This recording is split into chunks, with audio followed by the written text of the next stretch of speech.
a palestra de hoje. A gente não pode deixar de reforçar. Sou acadêmico da oitava aqui de Cerro Largo com a formação dos nossos alunos, né?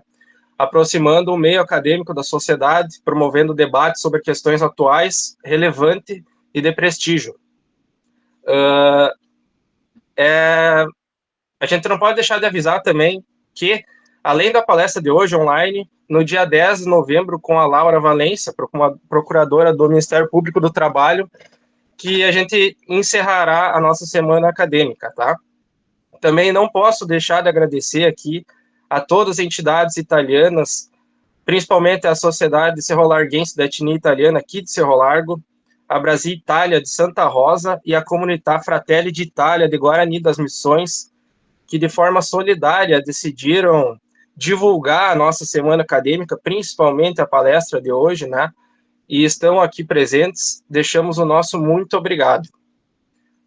Vamos à apresentação agora do nosso palestrante, que nos une nessa noite, Dr. Simon Rodrigo Rocha Gotardo, natural de Curitiba, formado pela Universidade Paulista de Sorocaba, São Paulo, pós-graduado em Direito Processual Penal pela Faculdade Damásio de Jesus de São Paulo e pós-graduado em Direito da Imigração e Políticas Migratórias pela Universidade de Trento, na Itália.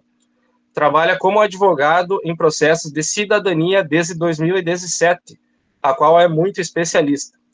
E também, de forma simples, mas também atua nos processos de cidadania portuguesa. O Simon, ele reside em Verona, na Itália, há mais de 20 anos. Então, ele tem muita experiência nessa questão da cidadania italiana e também na cultura italiana, que vai trazer um pouco para nós hoje. Em Verona, também, ele tem o seu escritório particular. Antes de passar a palavra para o professor Murilo, que vai fazer a mediação de hoje, eu gostaria de te agradecer previamente, Simon, por ter aceitado esse nosso convite. De imediato, assim que eu te contatei, você já aceitou, né, lá no início do ano. Mantivemos esse contato durante todo o ano. Então, te agradeço por essa disponibilidade, parceria que o senhor teve conosco, tá? Sei que tu irá acrescentar muito conhecimento para nós, principalmente trazendo uma perspectiva fora do padrão, podemos dizer assim, né? Que é essa questão de advogar na Europa com uma segunda nacionalização. Como comentei contigo anteriormente, que a gente estava batendo um papo antes de abrir ao público, a nossa cidade e região, ela é composta por muitos grupos étnicos.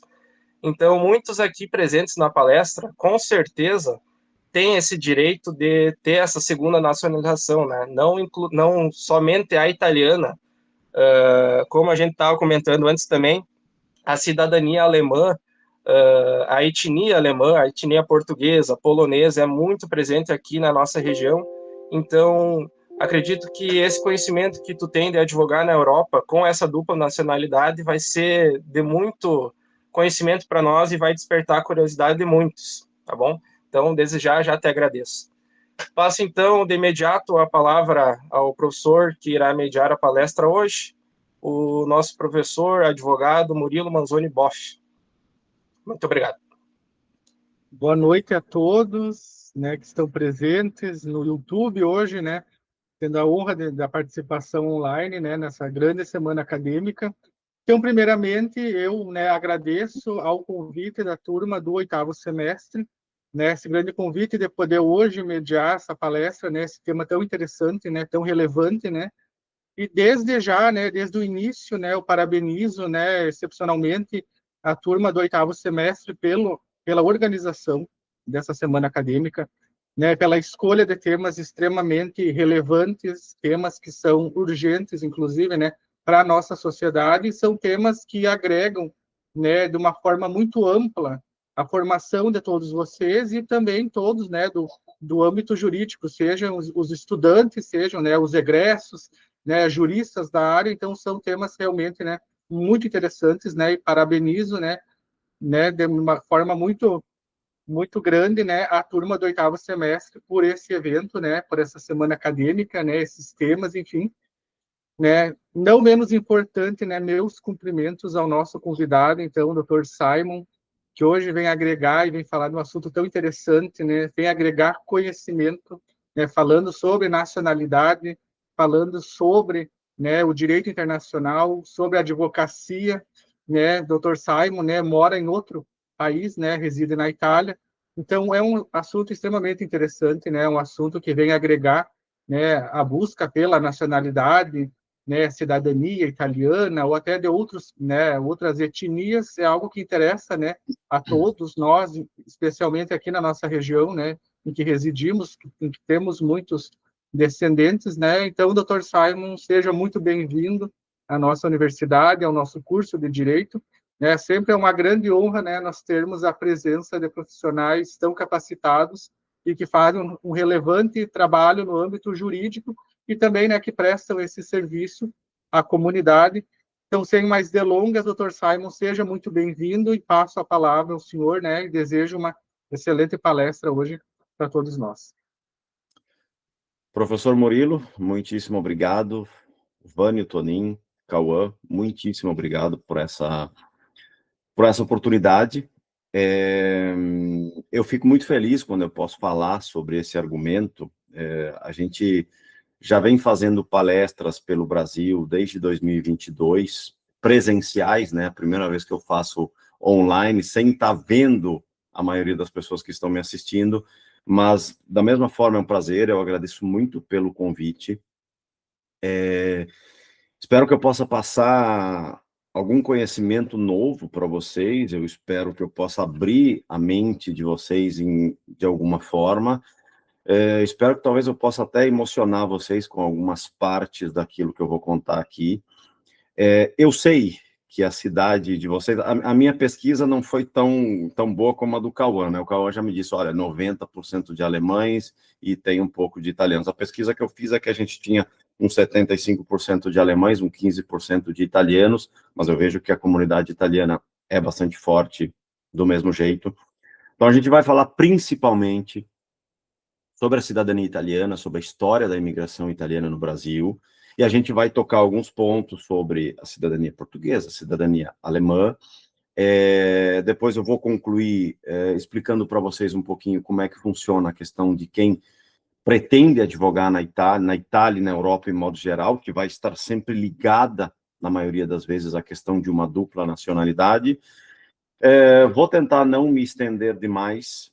Normalmente, nos eventos que eu faço, eu falo, e depois no final eu abro para as perguntas, mas se vocês acharem oportuno parar no meio para fazer qualquer tipo de pergunta que seja pertinente, porque de repente eu vou falar aqui por 1 hora, espero que eu não fale tanto, porque eu não quero que fique uma coisa maçante, mas eu falo por 1 hora e você já esqueceu aquela pergunta que você ia fazer 1 hora atrás. Então, fiquem à vontade para perguntar. Eu tenho a minha colinha aqui só para entender aonde vai começar e aonde vai iniciar.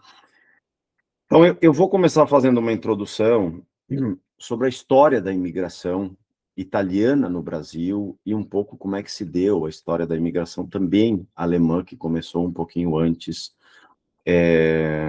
para o Brasil. A gente sabe que no Brasil nós temos uma comunidade, talvez vocês não saibam, os números sou eu que sei, porque eu estou lendo isso aqui todos os dias, né? Mas no Brasil nós temos uma comunidade de mais ou menos 30, 40 milhões de descendentes de italianos. É uma comunidade muito grande. Se você pegar São Paulo, por exemplo, é a cidade que contém mais italianos no mundo, mais do que qualquer outra cidade na Itália. E vocês sabem também, né, melhor do que eu, que existiu uma imigração alemã também em massa, né? E a gente pergunta, mas toda essa gente está no Brasil, por quê? Como? Quando? Então, a primeira coisa que a gente tem que entender é por que todas essas pessoas migraram para o Brasil. Então, a gente tem que entender como é que se encontravam esses países, e peço permissão, eu sei que a gente está em minoria, né, porque a grande maioria é alemã, mas eu vou focar nesse caso mais na questão da imigração italiana. A gente tem que entender como é que se encontrava o Brasil e a Itália naquele momento. A imigração italiana começou mais ou menos em 1860, depois da imigração alemã, que a imigração alemã a gente está falando de 1824, 1828, e isso vai influenciar muito o que aconteceu com os italianos depois. Como é que se encontrava a Itália em 1860 e como é que se encontrava o Brasil naquela época? A Itália foi unificada em 1861, através de um movimento que chamava o Risorgimento, que nasceu um pouquinho antes, que era o ressurgimento na Itália. Começaram, a partir de 1840, 1848, começaram a nascer ideias de uma Itália unificada, porque a Itália era dominada pelos austríacos, aqui era território austríaco. Aqui em Verona, onde a gente tem o nosso escritório, onde eu vivo há muitos anos, aqui era uma cidade austríaca, território austríaco. O Risorgimento ele foi encabeçado por Giuseppe Mazzini e o Conte di Cavour, que são dois personagens que provavelmente vocês não conhecem, mas se vocês tiverem os telefones aí na mão, uma pesquisa rápida, vocês vão ver quem eram esses personagens. Foi encabeçado por 3 pessoas principais, o Mazzini, o Cavour e outro que vocês conhecem muito bem, que era o Giuseppe Garibaldi. O Garibaldi era um daqueles que acreditava numa Itália unida. Então, o Risorgimento nasceu como um sistema, como uma ideia política, social, econômica, e se transformou depois numa guerra de independência. A Itália se unificou, começou a unificação em 1861. Em 1866, a região onde a gente está hoje foi anexada à Itália, que é a região do Vêneto, e essa unificação ela só foi terminar depois do fim da Primeira Guerra Mundial, quando foram anexadas as últimas províncias, que era Trento e Trieste. Roma foi anexada à Itália em 1870, sendo proclamada capital somente em 1871. Essa unificação forçada, porque isso foi uma guerra de unificação contra os austríacos, fez nascer um país que não tinha estrutura nenhuma para comportar a população que ali vivia. A Itália não tinha infraestrutura, a população da Europa, em geral, naquela época, aumentou de 2,5 vezes. A industrialização aqui foi muito mais lenta do que foi na Inglaterra, o berço da Revolução Industrial, ou na França, ou na Alemanha. Então, toda essa população, não havia trabalho para toda essa população. Não tinha como sustentar essas pessoas. Eram todas pessoas... Quem conhece a questão da imigração, mas não só a italiana, como a alemã, sabe que a maioria das pessoas que saíram para migrar para o Brasil, elas saíram de cidades muito pequenas, porque era ali que estava a maior pobreza, onde as pessoas eram acostumadas a viver numa agricultura de subsistência, e de repente nasce um estado boom, que começa a cobrar impostos, os preços aumentam, crise econômica, crise social, crise política. Inicialmente, essas pessoas elas começaram a migrar para as grandes cidades, uma migração sazonal. Ou seja, eu moro numa pequena cidade, eu vou para Milão, eu vou para Turim, nas maiores cidades mais industrializadas, trabalho um pouquinho lá e volto para casa para trazer o sustento para minha família. Isso durou muito pouco. A população era muito grande, a Itália precisava, entre aspas, se livrar dessas pessoas, porque não havia trabalho, não havia comida para todo mundo. Se vocês pesquisarem, existe um escritor, um professor universitário chamado Emílio Franzina, escrito em português com Z, e ele é um dos maiores especialistas na história da imigração italiana na América Latina.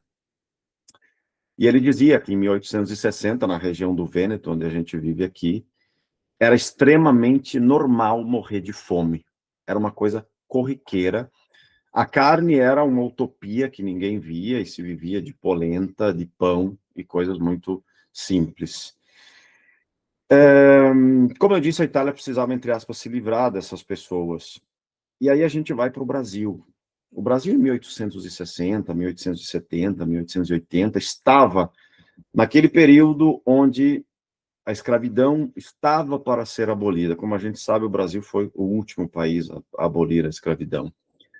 Mas já haviam os movimentos de abolicionistas, e os fazendeiros, principalmente os fazendeiros das grandes fazendas de café de São Paulo e de Minas Gerais, eles estavam muito preocupados com essa questão, porque se você não tem mais escravos para trabalhar nas fazendas de café, quem é que vai trabalhar nas fazendas de café?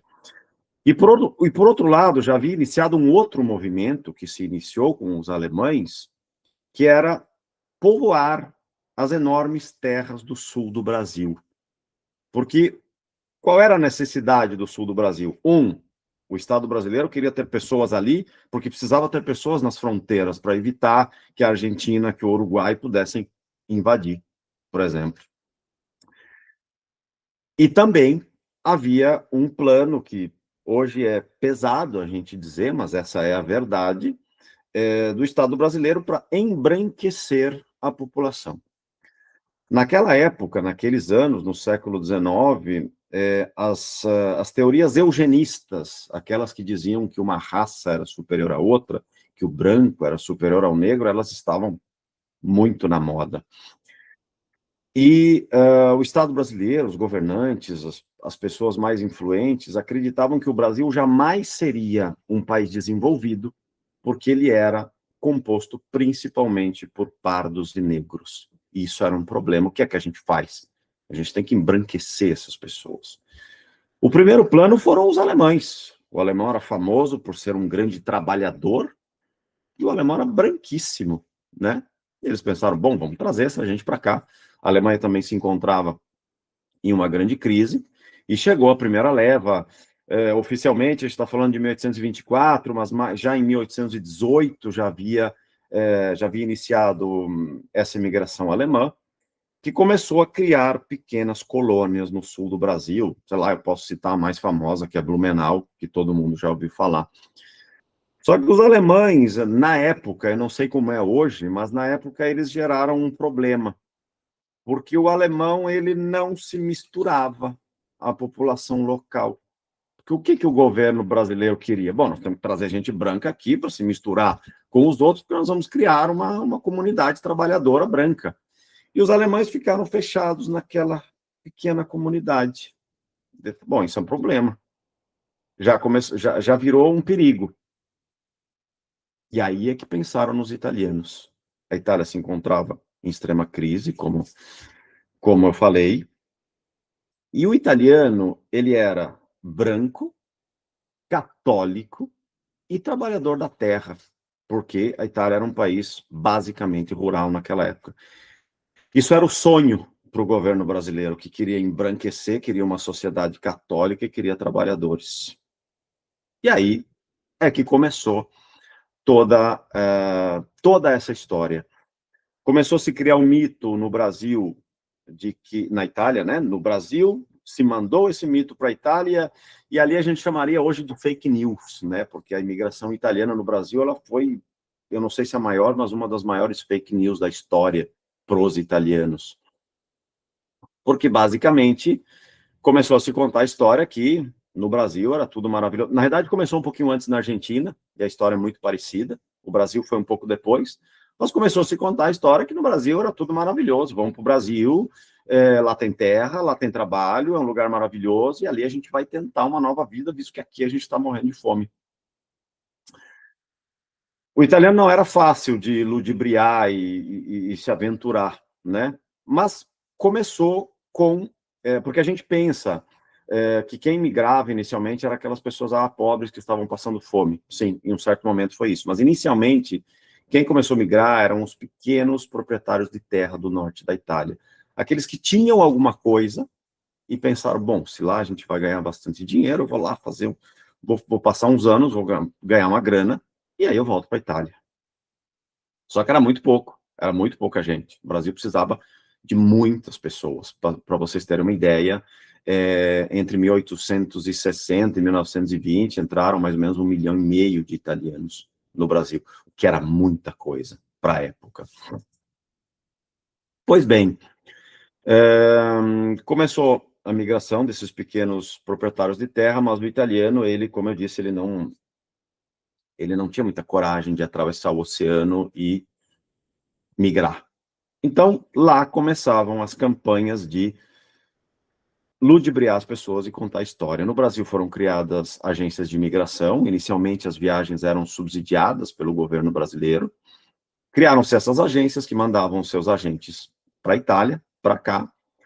E muitas vezes, quando eles não se convenciam que no Brasil era o paraíso, se pagava alguma coisa para o prefeito da cidade ou para o pároco, que eram autoridades máximas na época, e o padre, no fim da missa, meus irmãos, lá no Brasil é show de bola, vamos todo mundo para lá, que lá é muito bom. E foi aí que começou. Em 1860 começou a imigração, mas ela se tornou uma migração de massa a partir de 1880 e foi mais ou menos até início de 1900. Foi uma migração de massa onde a grande maioria dos italianos chegaram. O destino dos italianos era dois. Só havia dois destinos, na maioria das vezes. Ou você ia trabalhar nas fazendas de café em São Paulo e substituía a mão de obra escrava, ou você ia para o sul do Brasil, ficar naquelas terras que não eram as melhores, porque as melhores tinham ficado na mão dos alemães que tinham chegado 20, 30, 40 anos antes. Pois bem, antes de contar para vocês como é que era a viagem, eu continuo na questão da fake news e também explicando para vocês que, infelizmente, a imigração italiana no Brasil, ela foi um dos maiores tráficos de carne humana que aconteceu na história. Porque essas pessoas foram enganadas por uma história e elas sofreram as penas do inferno só para chegar até o Brasil. Como é que funcionava a viagem? Bom, você partia da tua pequena cidade. 99% dos italianos que migraram de pequenas cidades. Cidades que até hoje têm 1.000 habitantes, 500 habitantes, 1.500 habitantes. Eu já fui para muitas dessas cidades em 2024, 2025, de carro, e eu garanto para vocês que em algumas delas é difícil chegar até de carro em 2025. Então você imagina em 1870, a pessoa saía da casa dela, ou a cavalo, se você tivesse condição, ou a pé. Fazia muitos quilômetros até a estação de trem mais próxima, que ia te levar ou para o porto de Gênova, que era o principal, ou para o porto de Nápoles, para quem vinha do sul, e também alguns iam para Marseille, na França, naquele porto, porque muitos proprietários de navios que transportavam os italianos eram franceses. Você partia, chegava em Gênova, por exemplo, e normalmente você chegava muitos dias antes, porque eles falavam para você, o navio parte no dia 10. Mas, na verdade, o navio partia no dia 20. E ali eles já eram ludibriados, porque havia toda algo combinado entre o dono do navio, entre aqueles que eram donos dos pequenos hotéis, das lojas, dos bares, dos mercados, para fazer com que o pessoal chegasse ali e tivesse que gastar mais dinheiro. E ali já era extremamente complicado. Aí você ia pegar o navio para o Brasil. No início, a viagem era subsidiada pelo governo brasileiro, mas muitos deles não sabiam disso. Muitos deles pagavam a viagem mesmo sem saber que era de graça, vamos dizer assim. Os navios eram ou navios a vapor, ou alguns barcos à vela.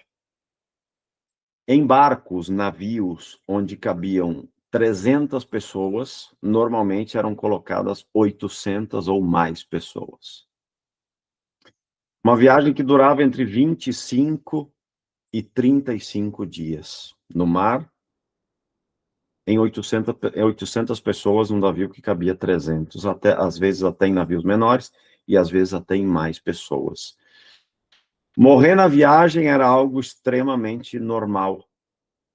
Você morria por doenças, você morria pelo calor, você morria por brigas, rebeliões que aconteciam, porque vocês podem imaginar que dentro de um navio, 800 pessoas num espaço muito pequeno, é muito fácil ficar doente, e nós estamos falando de 1880, 1890. Pois bem, depois de 35 dias, 25, 35 dias, eles chegavam ao Brasil, normalmente no Rio de Janeiro ou no Porto de Santos, onde eles eram levados para a Casa do Imigrante, que chamava na época. Hoje em São Paulo é o Museu da Imigração. Inclusive, se alguém tiver a oportunidade de passar por São Paulo, o lugar é extraordinário, porque conta uma história muito forte daquilo que foi a imigração italiana no Brasil. Eles chegavam e ali ou se negociava, porque tinha os grandes fazendeiros, negociavam com o italiano, olha, você quer ir para minha fazenda? Vamos, tal. Não tinha contrato, não tinha nada, era tudo de boca, né? Ah, vamos, tal. Então, beleza, vamos, pega o trem, vai para São Paulo, vai para o meio lá, vai para o interior de São Paulo, para Ribeirão Preto, por exemplo, que é onde tem uma enorme comunidade italiana. Aqueles que tinham mais sorte, eles iam para o sul do Brasil, para povoar o sul do Brasil. Eles tinham, não era fácil, era uma tarefa extremamente complicada, mas digamos que eles tiveram mais sorte, porque quem chegava nas fazendas em São Paulo percebia que tinha ido para substituir a mão de obra escrava. Ali você sofria violência, você ganhava pouco, você estava suscetível a muitas doenças, eles ficavam em 100, 200 pessoas num barracão, dormiam dessa forma, e não tinha mais para onde ir, não tinha como voltar, porque você já chegava com uma dívida ou da viagem, ou de outras coisas que aconteciam durante a viagem, ou eventualmente terras que você queria comprar, ou que o Estado ia te dar ou vender. Então você não tinha mais como voltar, e você ficava meio preso ali. E a coisa interessante é que hoje, para a gente, é extremamente normal, né? Eu estou aqui na Itália, são 11h30 da noite, eu estou falando com vocês no Brasil, acho que são 7h30 aí no Brasil, se eu não estou enganado. Então, a comunicação é muito fácil. Na época não havia comunicação, como é que o cara fazia para contar para a família dele que ele estava numa situação extremamente complicada? Eles não tinham comunicação, era muito difícil a comunicação com as famílias ou até mesmo com o governo da Itália. E uma coisa muito interessante é que os grandes fazendeiros, o Estado italiano, o Estado brasileiro de forma geral, não podia permitir, na época, que na Itália se soubesse o que estava acontecendo, porque precisava chegar gente, tá? Embora o Brasil quisesse pessoas aptas a trabalhar, homens fortes para trabalhar, e eles até gostavam que chegassem com a família, por exemplo, com o filho e com a mulher, tinha que ser gente que estivesse apta para trabalhar. Mas no Brasil entrou pessoas de todo tipo, crianças a idosos, porque os agentes de imigração ganhavam dinheiro para cada imigrante, perdão, para cada imigrante que entrava no Brasil. Então, chegava gente, até gente que não podia trabalhar, mas chegava aqui e não tinha mais como mandar embora. Esses italianos, e a gente fala italianos de um modo geral porque era uma Itália unificada, mas essas pessoas, a grande maioria delas não tinha ou não cultivava uma identidade nacional. Porque o pessoal imigrou em 1870, por exemplo, a Itália tinha 9 anos. Para quem imigrou do Vêneto em 1870, eles estavam na Itália há 4 anos. Então, eles eram vênetos, toscanos, napoletanos, e cada um falava o seu próprio dialeto. Então, a maioria muito pobre, analfabeto. Como é que você vai se comunicar com a Itália? Você tinha que encontrar alguém que conseguisse escrever uma carta para você.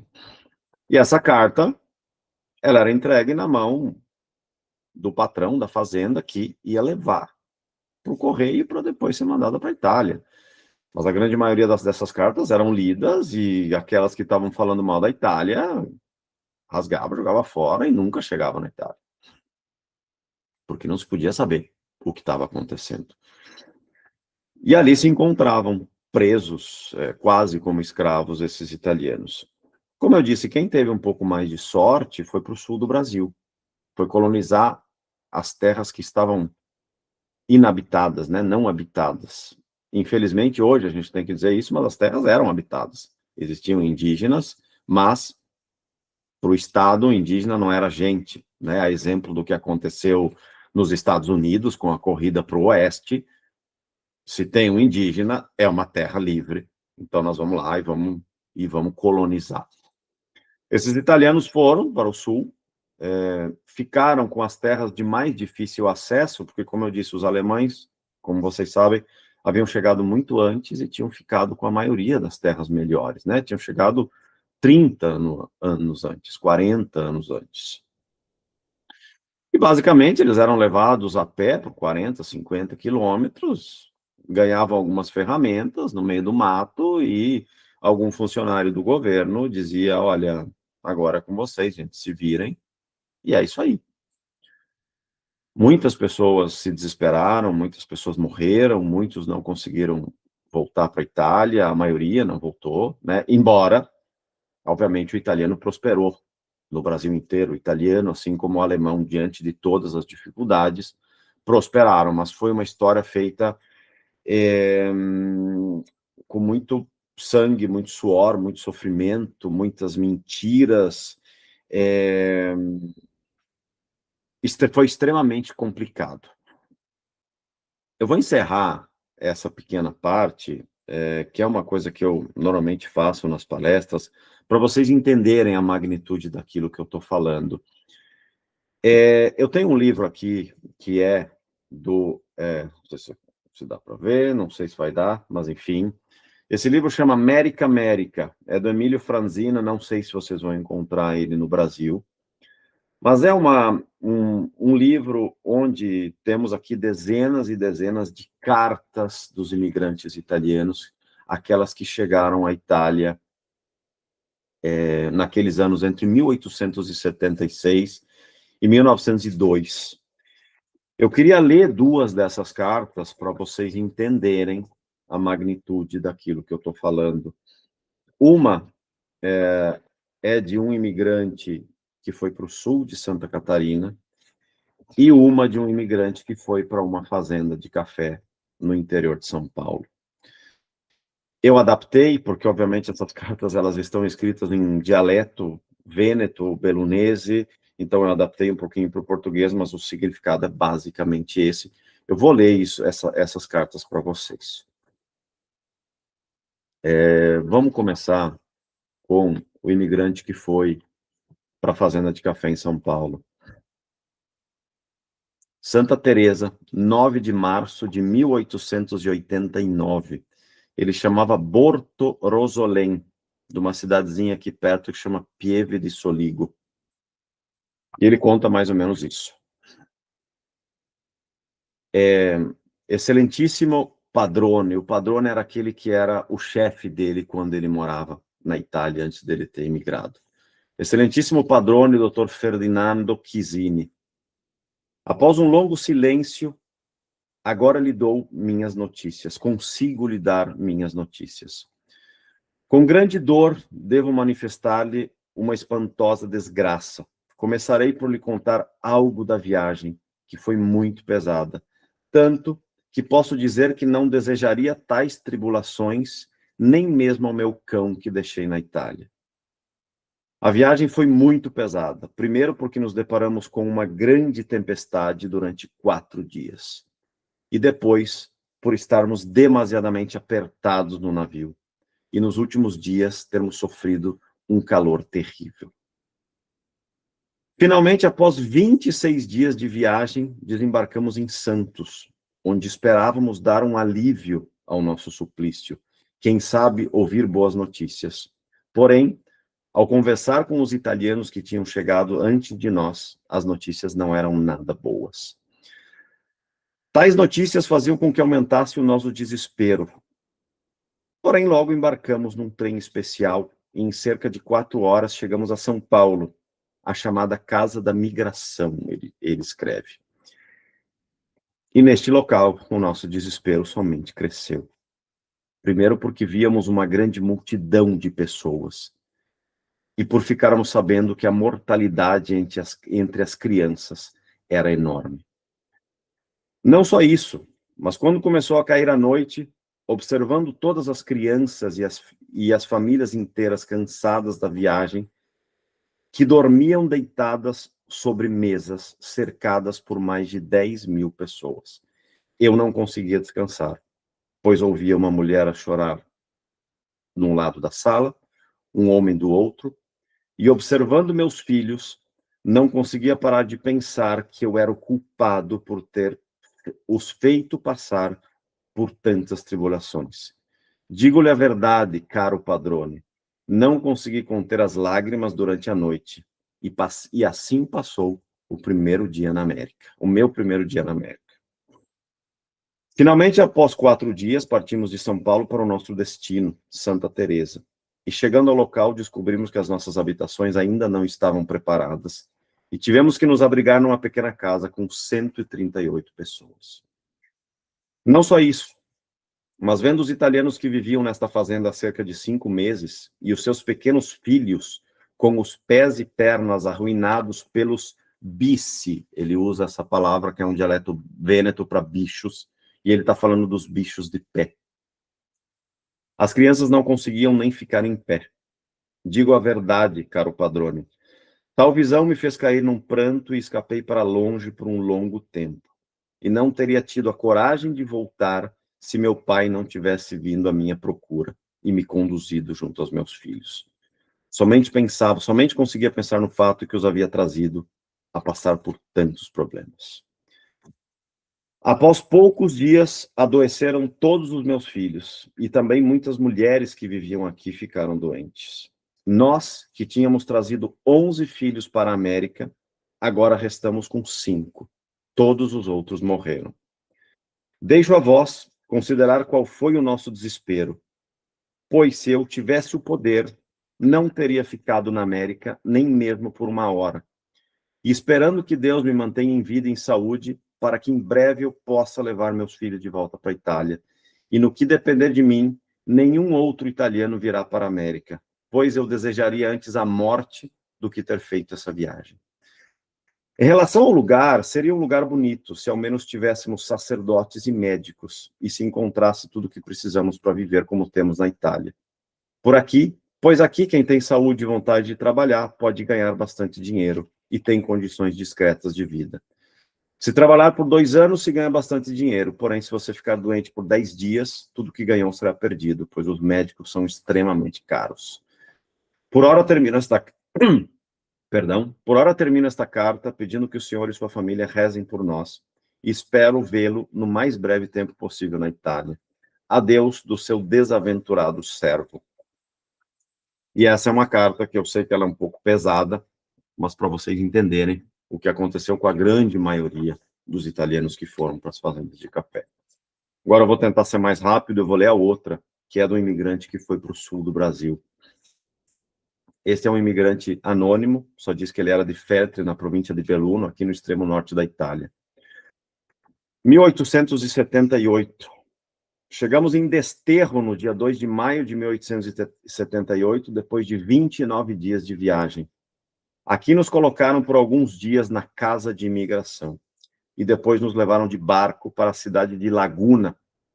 De Laguna tivemos que subir o rio por 40 quilômetros, mais ou menos, até a vila de Tubarão, que naquele momento era formada por uma dúzia de cabanas.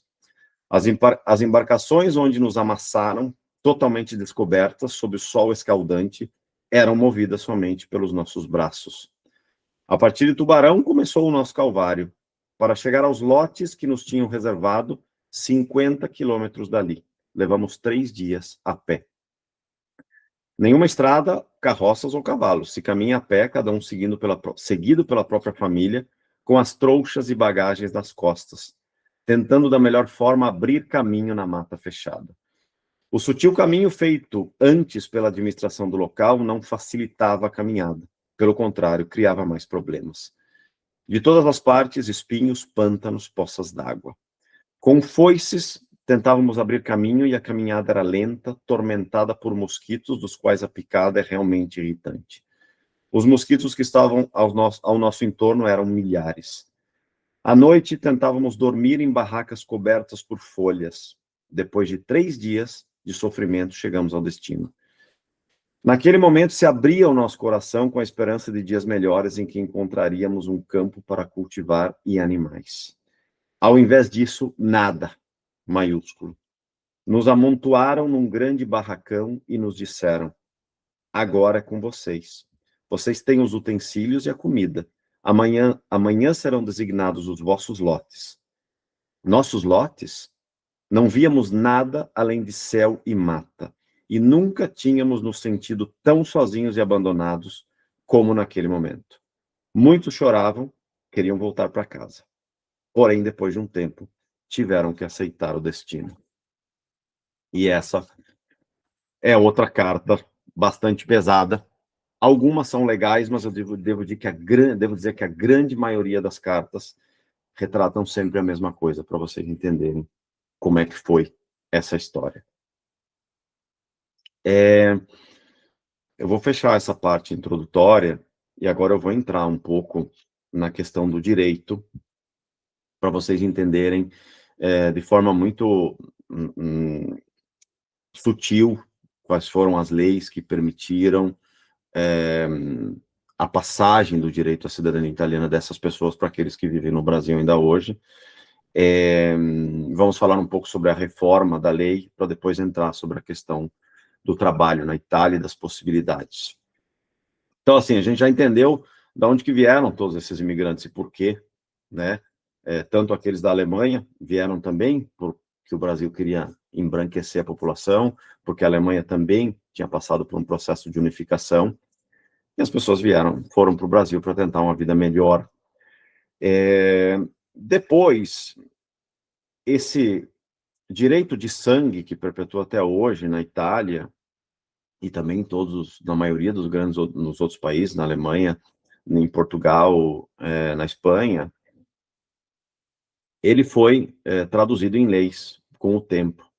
Então, a primeira lei que falou sobre o direito à cidadania italiana foi o Código Civil de 1865, 4 anos depois da unificação. E o Código Civil dizia: é italiano il figlio di padre italiano, ou seja, é italiano o filho do pai italiano. Não se falava nada sobre a mãe. Depois houve a Lei 555 de 1912, que já abriu um pouco, continuou dizendo, é italiano o filho de padre italiano, mas começou a falar em dupla cidadania, onde a pessoa, em teoria, poderia ter uma segunda cidadania, nessa lei de 1912. Veio a Constituição de 1948, depois da Segunda Guerra Mundial, que continuou com o mesmo, essa mesma forma, né? O pai passava a cidadania italiana, e o pai passou a cidadania até meados dos anos 80, quando a Corte di Cassazione, que é uma das duas cortes superiores italianas, é algo mais ou menos como o STF no Brasil, declarou que, não, gente, não pode ser só o pai que passa a cidadania, a mãe também tem direito. Só que a corte, ela retrocedeu até 1948, porque a corte dizia assim, a mulher que nasceu até 48, a partir de 48, onde temos a nossa Constituição, então ela vai poder passar a cidadania. Mas o que acontece com a mulher que nasceu antes de 48? Porque vamos entender que a imigração começou em 1860. Então, essas mulheres que chegaram no Brasil e, de repente, casaram com um brasileiro antes da Constituição italiana, do segundo pós-guerra, e tiveram um filho antes da Constituição italiana, elas não tinham direito de passar o ius sanguinis ou o iuris sanguinis para os próprios filhos. E isso perdurou até 2009, quando a Corte Superior novamente se pronunciou e falou, não, a gente pode voltar lá para trás, a gente pode voltar sem um limite de geração, porque a mulher também, pela paridade entre o homem e a mulher tem que ter o direito de passar a cidadania para os próprios filhos. Como é que isso se dá? Você tem que juntar uma série de documentos, e isso vale para a cidadania alemã, isso vale para a cidadania portuguesa, isso vale para a cidadania italiana. No caso da italiana, a lei sempre disse que você é italiano a partir do nascimento. Então, por exemplo, se aqui na plateia a gente tiver alguém que é descendente de italiano, por mais que não tenha sido reconhecido ainda, é italiano. Você nasceu italiano, isso é o que dizia o Código de 1865, 1912, até chegar na Lei 91 de 1992, que é aquela que rege hoje a cidadania italiana. Só que você vai ter que demonstrar, através de documentos, que você realmente é italiano. Você vai ter que demonstrar para o governo italiano, como para a cidadania alemã, você vai ter que demonstrar para o governo alemão, como para a espanhola, como para a portuguesa. Basicamente, o que a gente precisa juntar para fazer um processo de cidadania em geral? Cada uma, alemã, italiana, portuguesa, vai ter algumas pequenas diferenças, mas basicamente é a mesma coisa. A gente precisa juntar certidões de nascimento e casamento, às vezes óbito, dependendo, desde a pessoa que migrou até chegar naquela que é requerente. Sei lá, o teu ascendente alemão, ou italiano, ou português, ele é o teu bisavô, então você vai precisar juntar o nascimento e o casamento do bisavô, o nascimento e o casamento do avô, o nascimento e o casamento do pai ou da mãe, dependendo da árvore genealógica, até chegar em você. É assim que funciona de modo geral. No caso da cidadania italiana, por exemplo, a gente tem que juntar também uma certidão negativa de naturalização, que também precisa para alemã, salvo engano. O que é importante nessa documentação? É importante que isso passe por um profissional, e isso é uma coisa legal para vocês que estudam o direito, porque tem muita gente no Brasil que trabalha com essas cidadanias sem ter que fazer processo de cidadania na Alemanha, na Itália ou em Portugal. Porque existem duas fases. A primeira fase é no Brasil, e a segunda fase é na Europa. A primeira fase é você correr atrás dessa documentação, você verificar e analisar essa documentação. Os documentos precisam ser analisados por quê? Você imagina um descendente alemão que chegou em 1828 no Brasil. Isso, 1928, 1830 no Brasil. E ele vai registrar o filho dele. Ele não fala português. O cara do cartório não fala alemão. Vai ter muito erro na documentação. Por experiência própria, na cidadania italiana, até mesmo na portuguesa, acontece que a língua é a mesma, havia muitos erros. Os italianos, mesma coisa, eles falavam o dialeto deles, eles chegavam no cartório para registrar o filho, eles eram analfabetos, eles falavam uma coisa, o cara entendia outra. E escrevia o nome, ninguém sabia como é que escrevia o nome das pessoas. Então, esses documentos precisam ser analisados para que todos eles estejam conforme. Porque se o italiano ou o alemão se chamava X na Itália ou na Alemanha, nos documentos brasileiros ele tem que se chamar do mesmo jeito. Então, vai ter que retificar.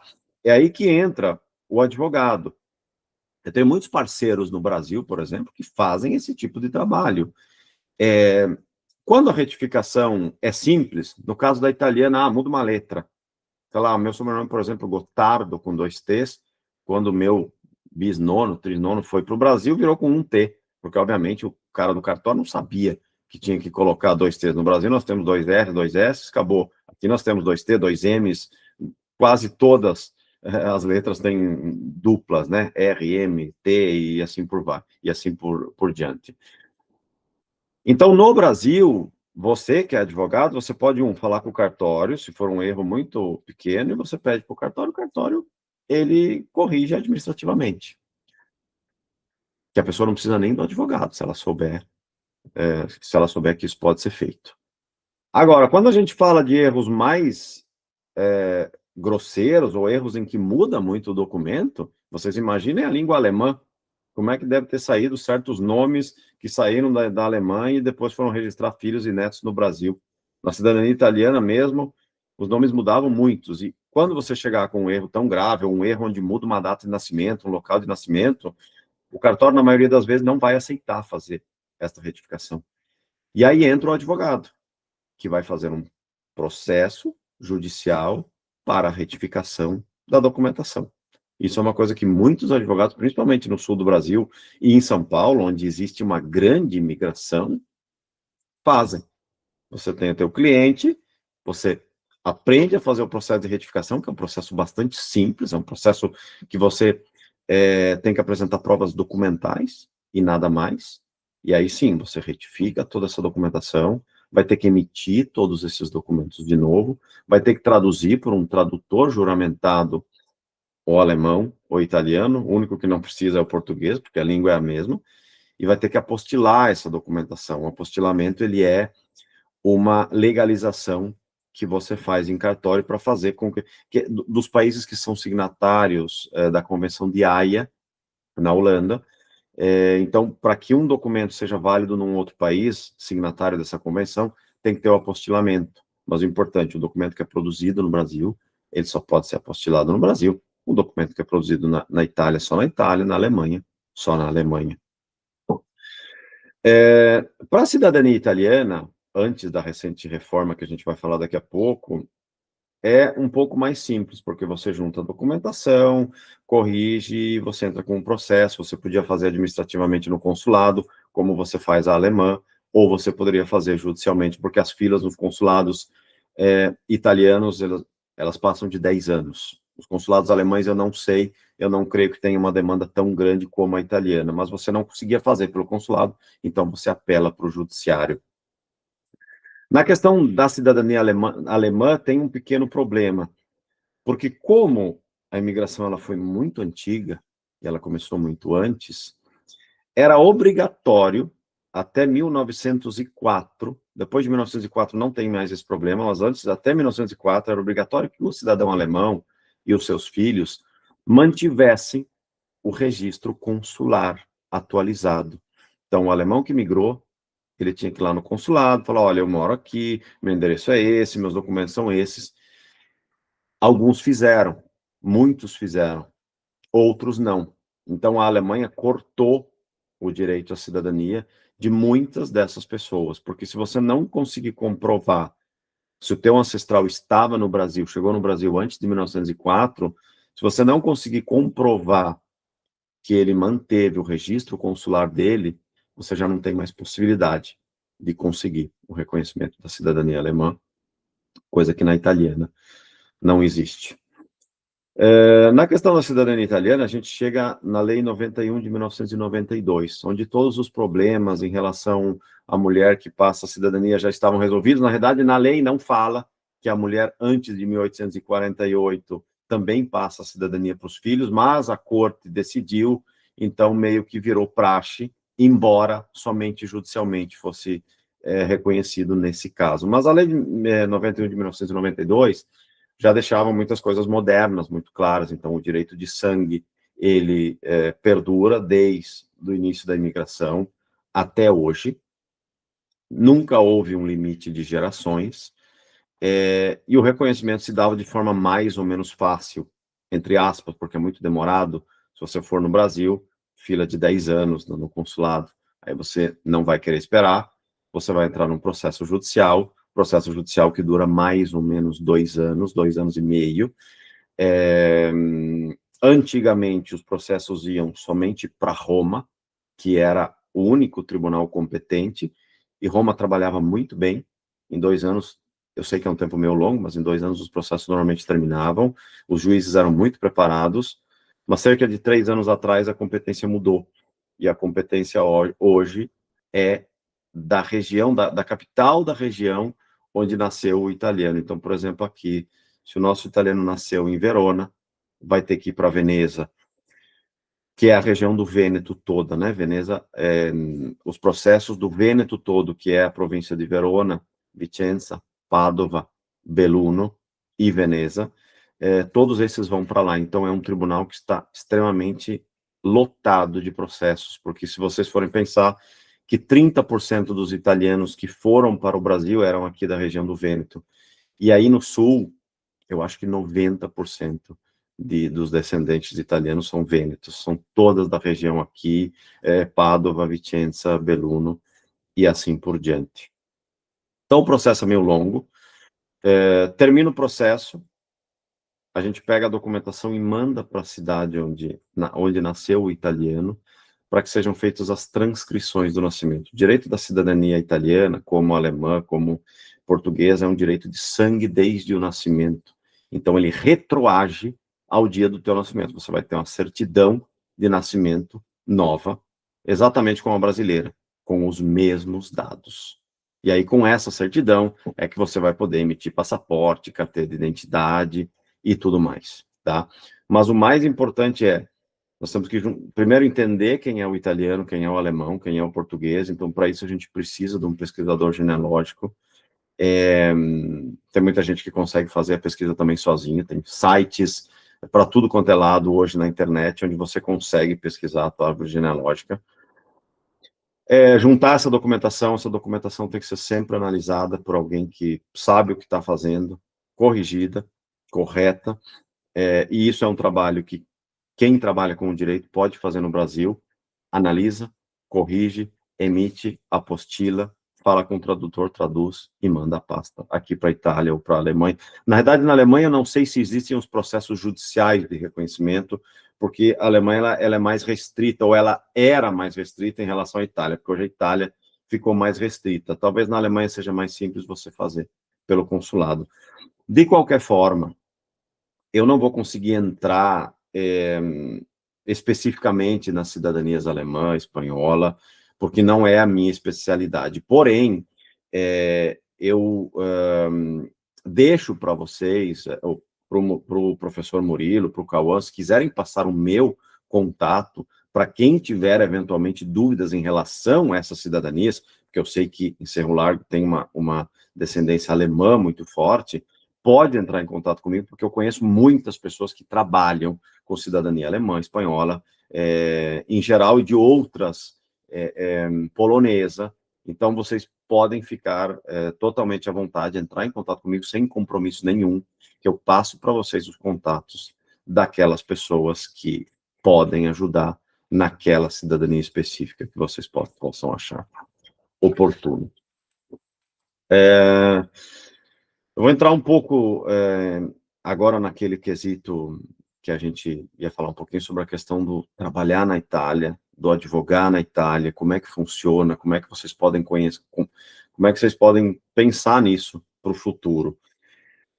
Primeiro, eu sinto muito porque eu vou dar um monte de más notícias, né? Porque como vocês estão vendo, no mundo atualmente existe uma política de fechar as portas, né? Vocês devem estar vendo isso nos Estados Unidos, isso está acontecendo em Portugal, isso está acontecendo na Itália, porque a Itália, por exemplo, agora, antes de entrar no quesito do advogar na Europa, a Itália, a partir do dia 28 de março, ela restringiu a cidadania italiana. Então, tudo aquilo que eu falei para vocês, entre aspas, não vale mais. Porque agora você só pode ser filho ou neto de cidadão italiano, exclusivamente italiano. Então, vou dar um exemplo. Minha mãe é neta de cidadão italiano, exclusivamente italiano. Ela poderia fazer cidadania italiana, mas só ela. Ela não poderia passar para mim, por exemplo, porque a Itália tentou fechar totalmente as portas para qualquer tipo de imigração, infelizmente. Óbvio que vocês que são estudantes do direito vão entender o que eu vou dizer, porque o lado bom dessa reforma da lei é que ela é inconstitucional em várias características dela. Eu vou citar só uma.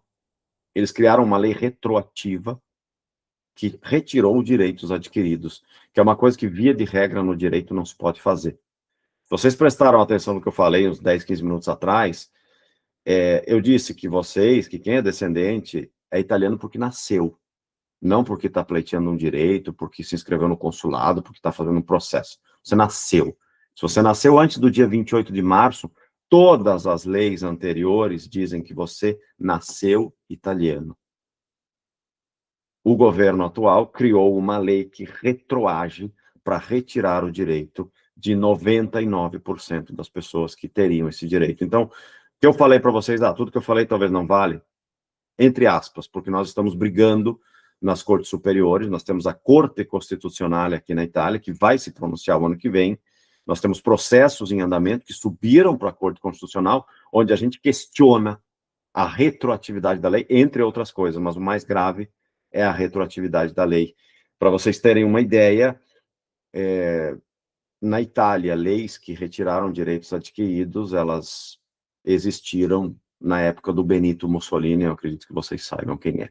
Então, hoje, num país democrático, é muito difícil que uma lei dessas fique em pé, até porque a própria Corte Europeia já condenou alguns países europeus no passado que tentaram fazer uma estratégia parecida. Então, assim, eu digo, olha, no momento isso não vale mais, mas está em discussão, e a gente está muito confiante de que o ano que vem as coisas vão mudar, porque a Corte, muito provavelmente, ao menos no quesito da retroatividade, para todo mundo que nasceu antes do dia 28 de março de 2025, esse direito vai ser mantido. Para quem nasceu depois, vai ser uma outra discussão. Então, como é que a gente entra no quesito para você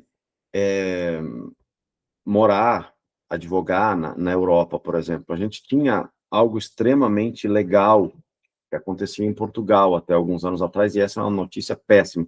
Vou contar para vocês como é que acontecia, porque a gente não sabe se de repente muda o governo e isso volte, né? Entre a Ordem dos Advogados do Brasil e a Ordem dos Advogados Portugueses, entre o Brasil e Portugal, havia este tratado onde você, sendo advogado no Brasil, inscrito na OAB, você poderia se inscrever em Portugal, tranquilamente, sem prova, sem nada.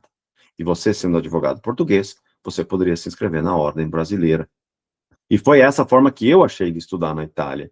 Porque eu vou explicar para vocês as três formas, né, que eu tentei, e essa, para mim, no fim, foi aquele, com o perdão, o jeitinho brasileiro de conseguir facilitar um pouco as coisas, porque eu, como cidadão italiano, formado no Brasil, eu poderia advogar na Itália. E foi esse o meu plano inicial. Eu juntei toda a documentação, que daqui a pouco eu vou contar para vocês como é que é. Juntei toda a documentação, mandei para a Itália e tudo mais. E eles falaram, olha, o seu título de advogado pode ser reconhecido, mas você vai ter que fazer essa prova aqui, que é basicamente a prova da ordem. E eu estava estudando para fazer a prova da ordem aqui na Itália, que é uma prova extremamente complexa, tá? Não quero desmerecer a prova da ordem no Brasil, pelo amor de Deus, mas a prova da ordem aqui na Itália, as pessoas ficam 5, 6, 7, 8, 10 anos tentando, às vezes, porque ela exclui muito as pessoas. Como é que ela funciona? Você faz 3 provas escritas, uma é uma petição, e 2, a gente chama aqui de parere, que são pareceres, mas são basicamente uma petição. Um parere é o seguinte, o cliente chega no teu escritório com um problema, como é que você vai resolver esse problema? Você vai escolher as matérias, né? Eles te dão as matérias as quais você pode fazer, e aí você faz essas 3 provas, que não são nada fáceis. Imagina para alguém que está no Brasil, que aprendeu italiano depois, tudo bem, eu falo italiano muito bem, porque eu estou aqui há muito tempo, mas assim, imagina alguém que chega, que fez um curso de italiano, aprendeu, e de repente vai ter que fazer essa prova, extremamente complicado. Você faz essas 3. Passou? Você vai receber a notícia depois de alguns meses que você passou. Quando você receber a notícia, você fala, bom, filho, agora tem uma prova oral no mês X, que você vai ter que fazer. Aí eles vão te dar uma lista de matérias, e você vai na frente de uma banca de alguns professores fazer essa prova oral. Então, ela é extremamente complicada, muito difícil. Para os italianos, imagina para alguém que, como eu, por exemplo, que estudou direito no Brasil. Mas eu ia fazer a prova, estava estudando, falei, vou passar, imagina. Se você se empenha, você passa, não é impossível. Só que aí, conhecendo uma colega aqui em Verona, ela falou para mim, Simon, você sabia que você poderia se inscrever em Portugal? E eu, totalmente desinformado na época, a gente fala de 2017, falei, não sabia, não fazia a menor ideia.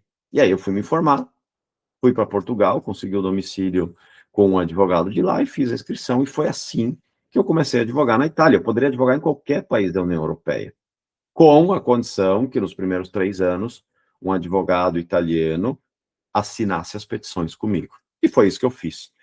Só que, infelizmente, Portugal trancou essa possibilidade 3 anos atrás. Portugal não quis mais saber.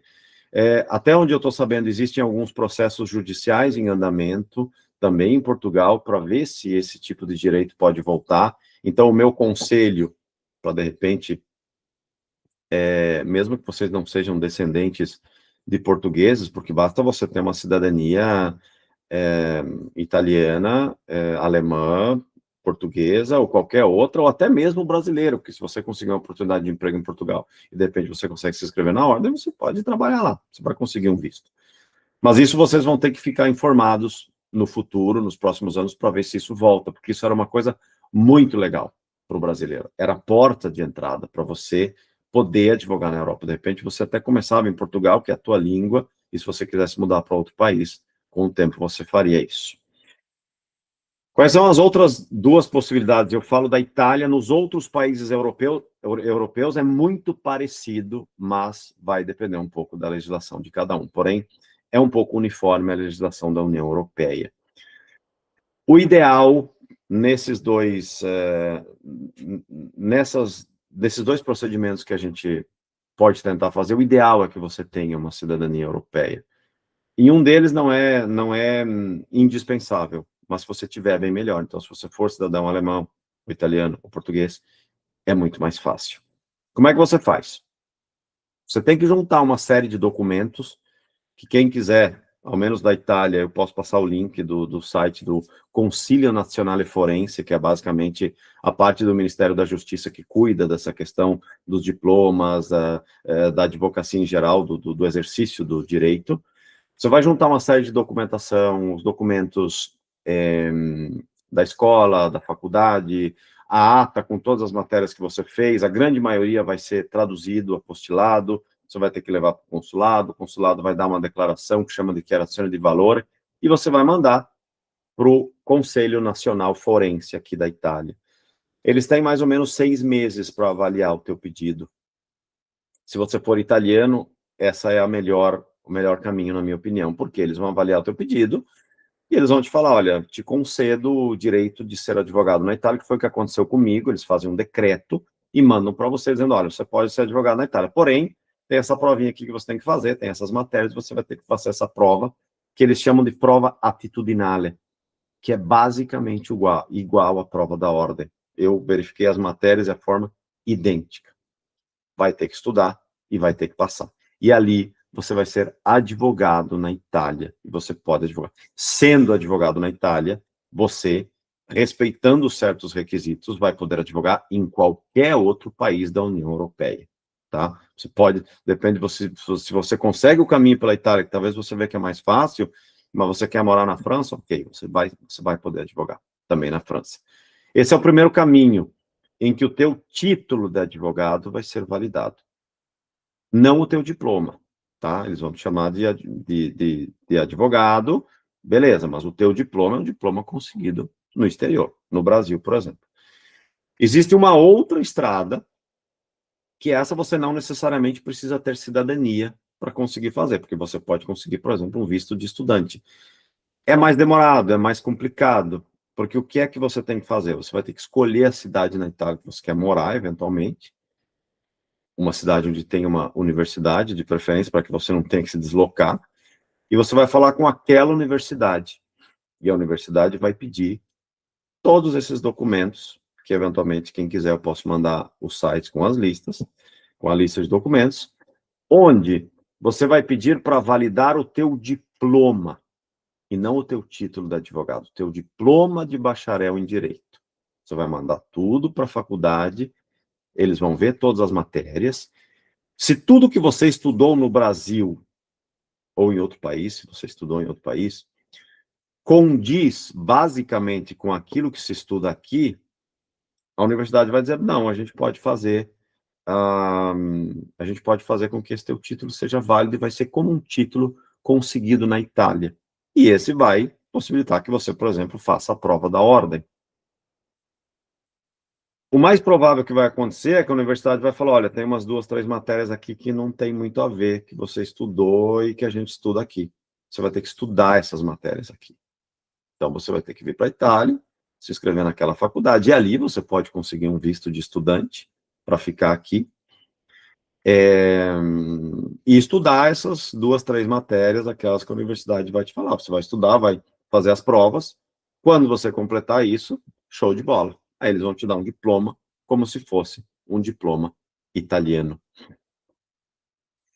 Existe uma terceira possibilidade para quem quer morar e estudar na Itália, e não necessariamente precisa ser advogado, pode ser qualquer outra profissão. Com a reforma da lei que aconteceu agora, né, com aquele decreto do dia 27, 28 de março, que depois virou a Lei 74 de 2025, que mudou tudo em relação à cidadania italiana, eles deram, digamos assim, uma esmola, entre aspas, para quem é descendente de italianos. Nesse caso, você tem que ser descendente de italiano, de qualquer geração. Em teoria, vai existir uma entrada facilitada para quem é descendente de italiano. Você entenda, você não vai entrar como cidadão italiano, você não vai ser reconhecido italiano. Você vai entrar porque você é descendente, você vai demonstrar com a documentação. Se você arrumar um emprego na Itália, se você conseguir alguém que te dê um emprego na Itália, você entra, e nisso você pode juntar a questão de mandar para a universidade, cursar a universidade, fazer valer o teu título de advogado, ou mandar para o Conselho Nacional Forense, enquanto você trabalha com outra coisa, entra, você vai ter direito à cidadania italiana depois daqueles 10 anos de residência, se você aqui quiser ficar, obviamente, mas existe a previsão desta entrada facilitada para quem é descendente, exclusivamente de italiano, porém. Mas tem também um outro porém, que ainda não foi regulamentado como isso vai se dar. A nova lei diz que isso vai ser possível nos próximos meses, talvez no ano que vem, mas ela especifica que precisa haver uma norma infralegal que vai explicar como é que isso vai se dar, quais são os documentos necessários, para quem você tem que apresentar o pedido para o consulado, você tem que apresentar o pedido na Itália, mas existe essa possibilidade que vai acontecer no futuro. Então, esses são os 3 caminhos que dá para entrar na Itália e na Europa em geral. Dito isso, eu encerro com alguns pequenos detalhes de que eu aconselho as pessoas fazerem e também alguns benefícios que a gente vai ter tendo uma cidadania europeia. Perdão. Então, se vocês optarem por tentar fazer um processo, um procedimento de cidadania portuguesa, de cidadania alemã ou de cidadania italiana, isso certamente vai abrir muitas portas para vocês. Eu tenho um colega que fala em liberdade geográfica, porque a gente no Brasil, a gente sabe que a gente não tem liberdade geográfica, né? O nosso passaporte permite que a gente vá em determinados lugares, que a gente fique por um tempo em determinados lugares, mas depois a gente tem que voltar para o Brasil. Com o passaporte europeu, você tem uma liberdade geográfica de ir para onde você bem entender. Você consegue viajar para praticamente qualquer lugar do mundo. O passaporte italiano, hoje, é o segundo mais poderoso do mundo em matéria de... em relação a países que você pode entrar. Depois vem o alemão, vem o francês, mas está tudo ali. 189, 190 países. O primeiro é um país do Oriente, eu não lembro se é o Japão ou a Coreia, enfim. Então, por exemplo, a liberdade geográfica é de você escolher morar na União Europeia, onde você bem entender. Você quer ir para a França, você quer ir para Portugal, você quer ir para a Espanha, para a Alemanha, para qualquer lugar. Então, isso te dá uma grande liberdade. Mas uma coisa que eu acho muito importante para quem é descendente, isso vale para vocês que devem ser descendentes de alemães, de italianos, para quem pensa em trabalhar com cidadania, ou em ter a sua cidadania reconhecida, que não trate nem esse trabalho e nem a cidadania reconhecida simplesmente como uma forma de ganhar dinheiro, ou de ter uma liberdade geográfica, ou tratar aquele passaporte como um simples pedaço de papel, tá?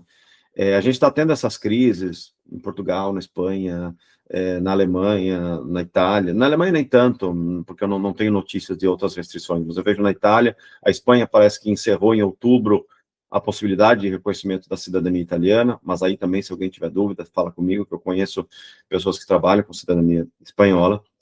Mas se vocês tiverem a oportunidade, trabalhar com a cidadania, qualquer uma delas, e vocês podem fazer isso no Brasil, porque é algo muito legal de se fazer, inclusive, porque é pesquisa, é mexer com documentos, é os processos, vocês fazem prática nos processos. E se alguém de vocês tiver uma cidadania reconhecida, respeite aquele documento, aquele passaporte. Ele não pode ser só um passaporte. Se você tiver a sua cidadania alemã reconhecida, saiba falar um pouco de alemão, conheça a política da Alemanha, conheça a cultura, e eu falo isso principalmente para os meus clientes da cidadania italiana.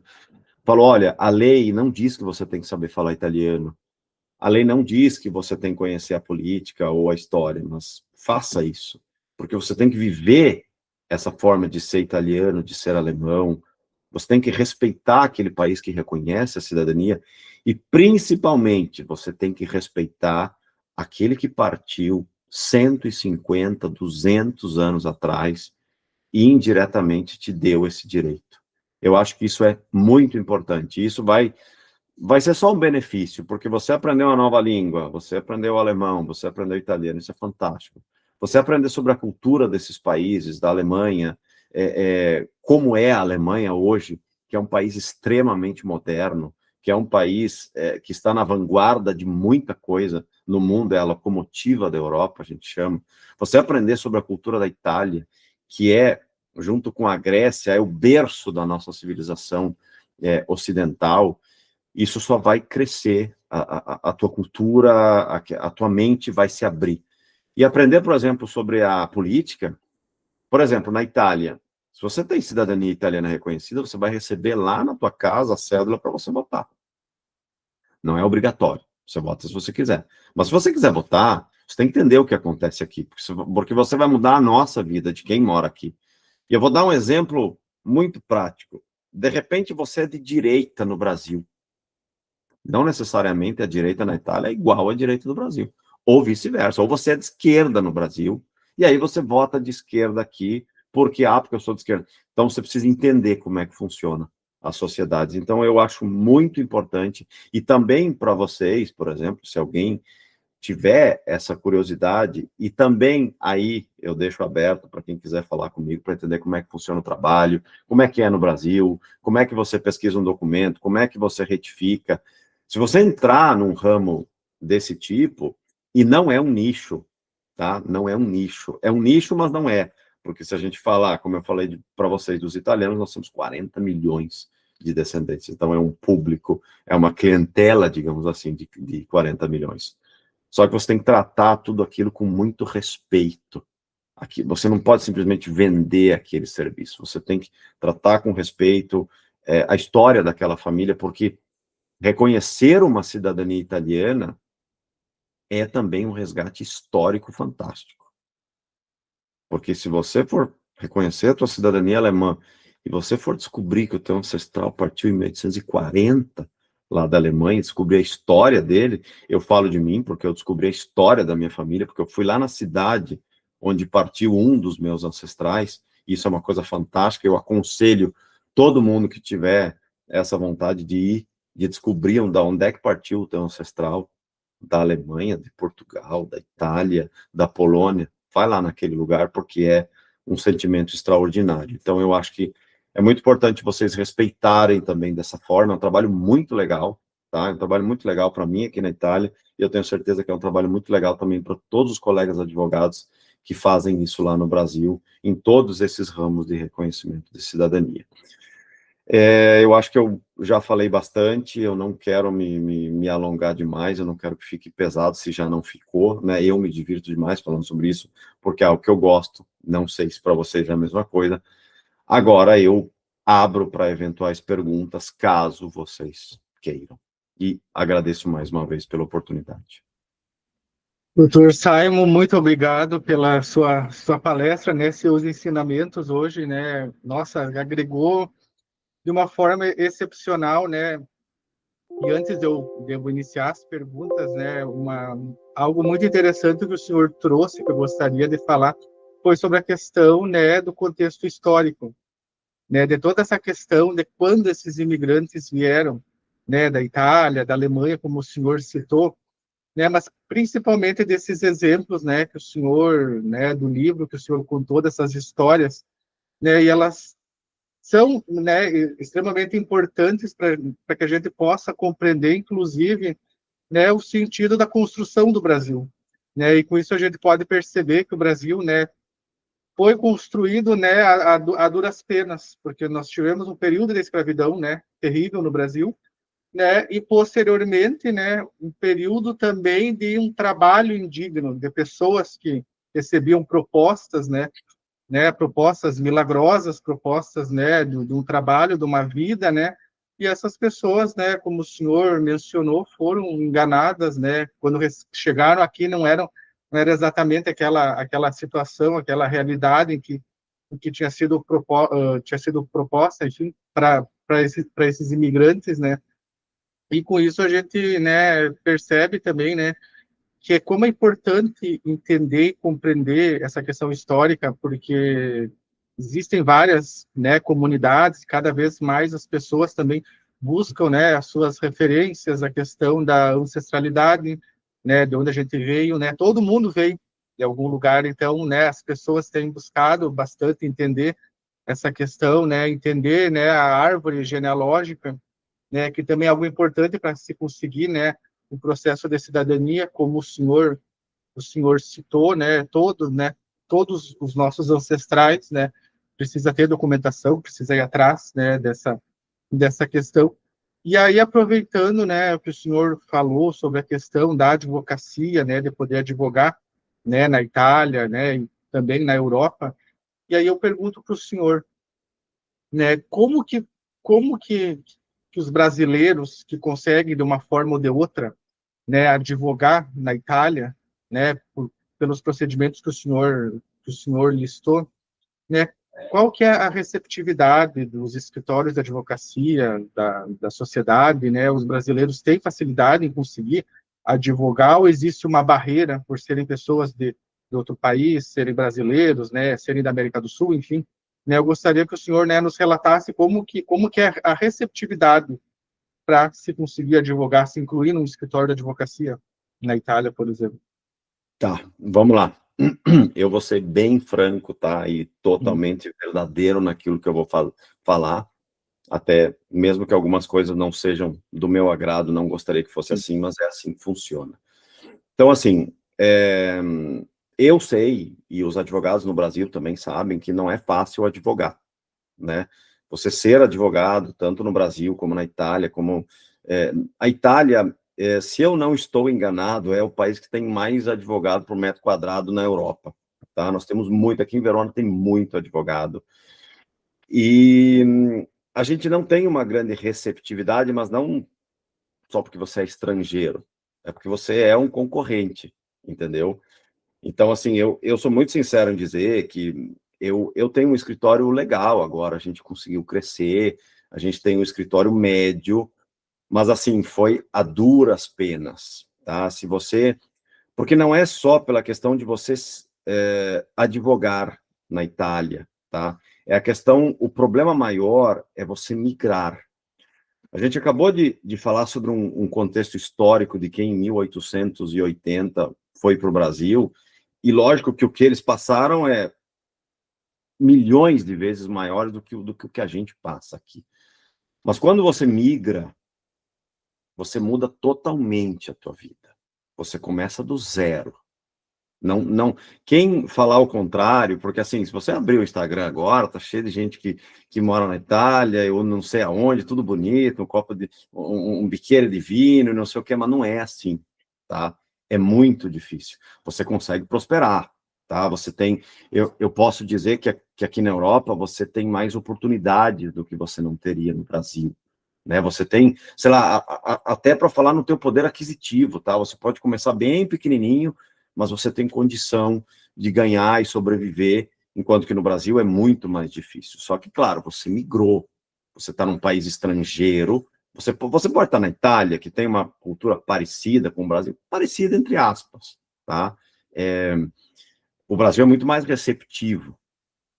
Eu dou um exemplo, toda vez que eu vou para o Brasil, eu amo a Itália, eu moro aqui há praticamente 20 anos, então eu construí minha vida, eu tenho amigos aqui que são família, tem metade da minha família que mora aqui, mas toda vez que eu vou para o Brasil, eu vejo como é diferente o tratamento do brasileiro, tá?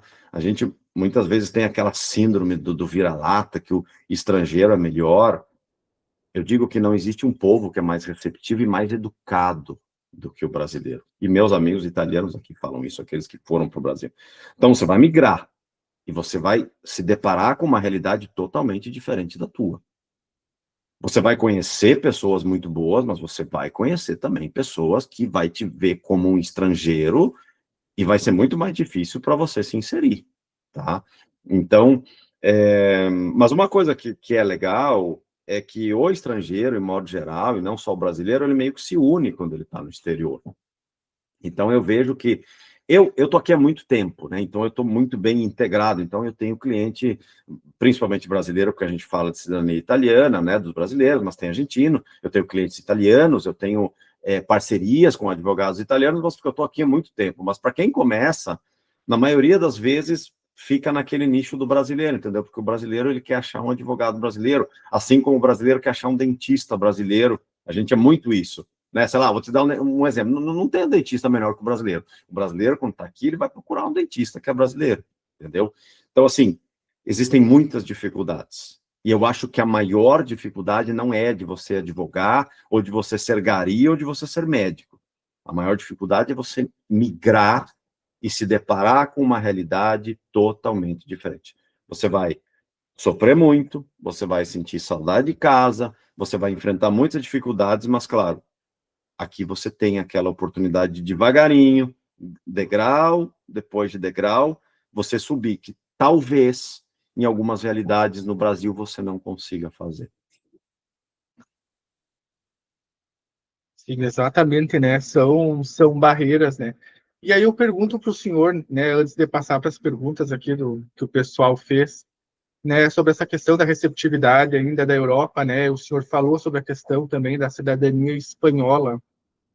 A Itália possui uma receptividade maior que a da Espanha, porque eu vejo relatos na internet e eu costumo ver geralmente o pessoal reclamando um pouco mais da Espanha do que da Itália. Olha, eu acho que neste momento está muito parecido na Europa inteira, tá? O estrangeiro, de modo geral, ele está sofrendo muito preconceito, não só na Espanha, não só na Itália, não só na Alemanha, não só em Portugal.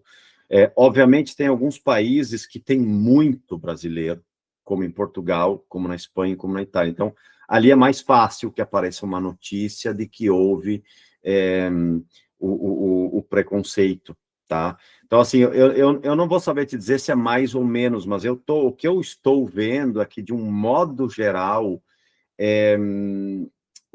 o mundo ele está voltando para uma fase onde aquilo que é diferente é ruim.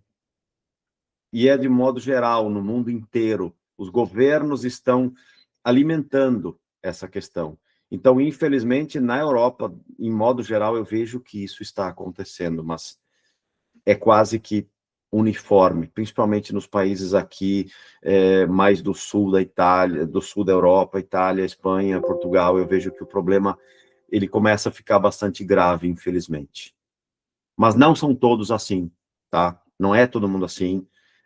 Em qualquer lugar que você for, você vai encontrar o ignorante, infelizmente. Você vai encontrar o racista, você vai encontrar o ignorante, você vai encontrar o preconceituoso, mas também você vai encontrar muita gente boa, muita gente aberta, por sorte.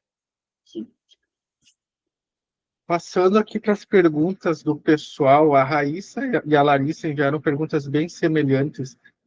Qual seria, né, uma delas pergunta, né, qual teria sido a sua maior dificuldade com a advocacia, né, do início da advocacia na Itália, e a Larissa também perguntou qual seria hoje a maior dificuldade da profissão de advogado na Itália, para quem é imigrante. Então, a maior dificuldade foi o fato de eu ter estudado no Brasil e depois ter me deparado com um Código Civil, um Código Penal italiano.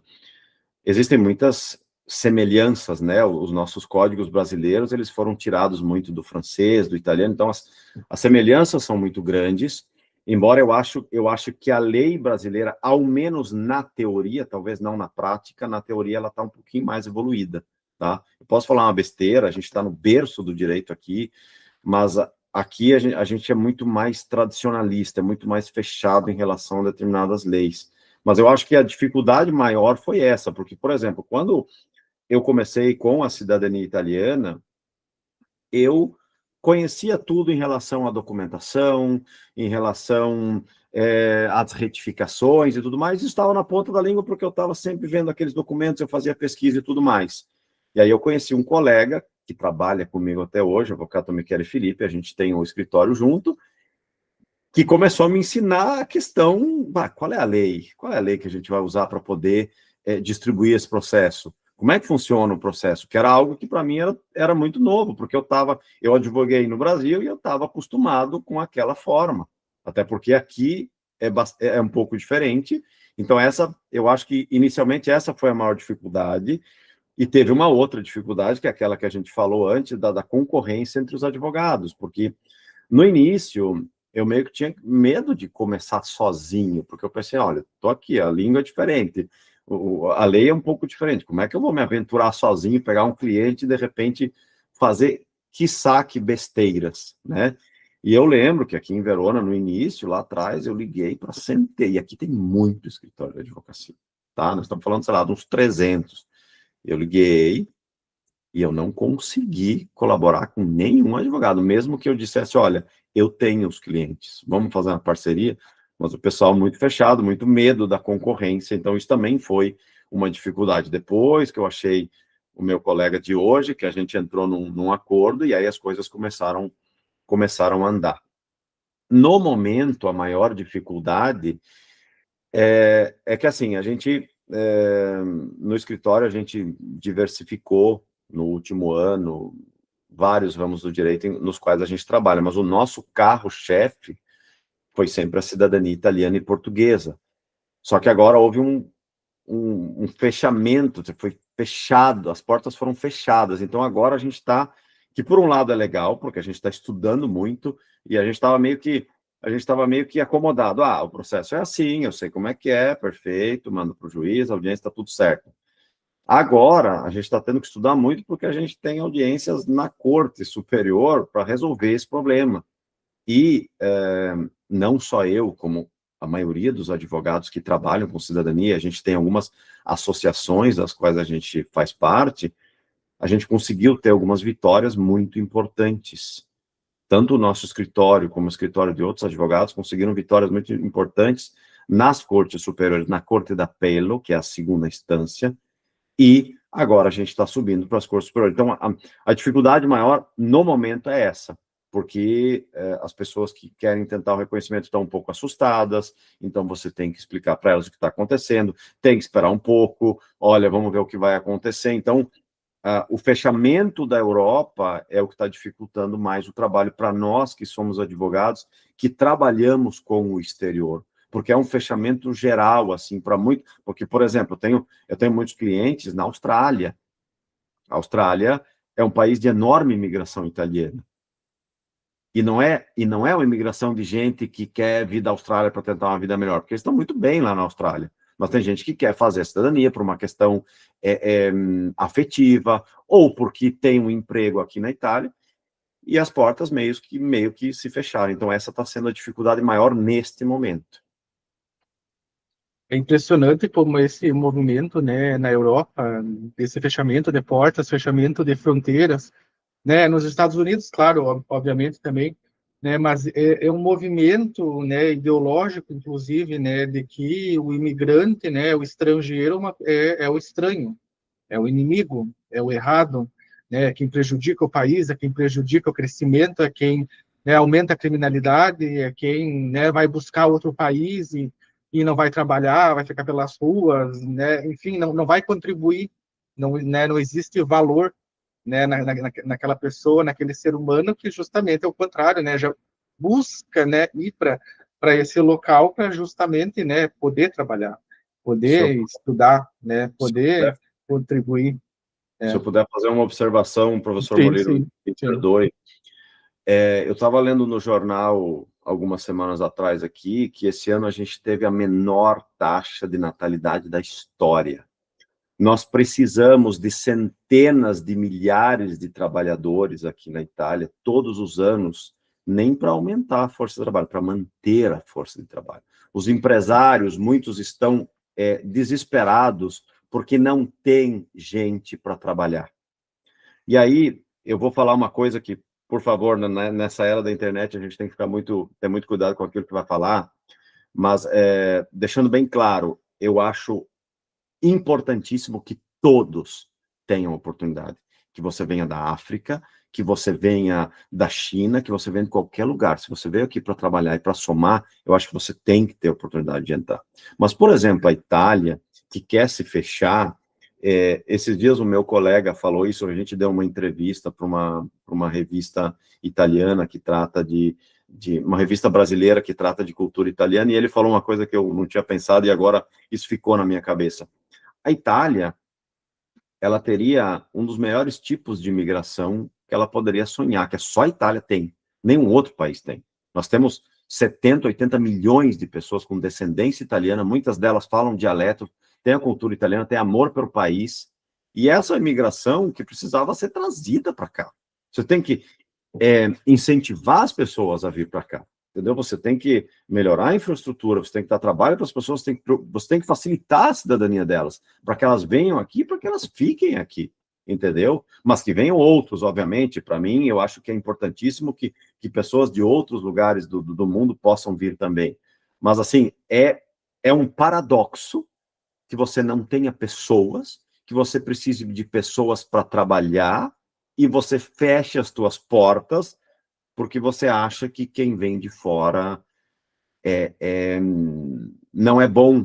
E isso é uma falta de conhecimento da tua própria história. Isso é uma coisa que a gente está tentando fazer aqui na Itália com muito mais dificuldade.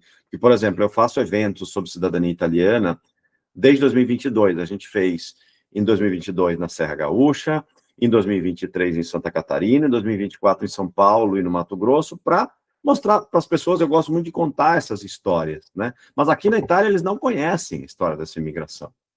Então, hoje eu faço parte da Comissão Histórica da Ordem dos Advogados de Verona. Eu estou tentando colocar na cabeça deles que nós temos que fazer esses eventos aqui, para mostrar para os italianos que os imigrantes, antigamente, eram eles.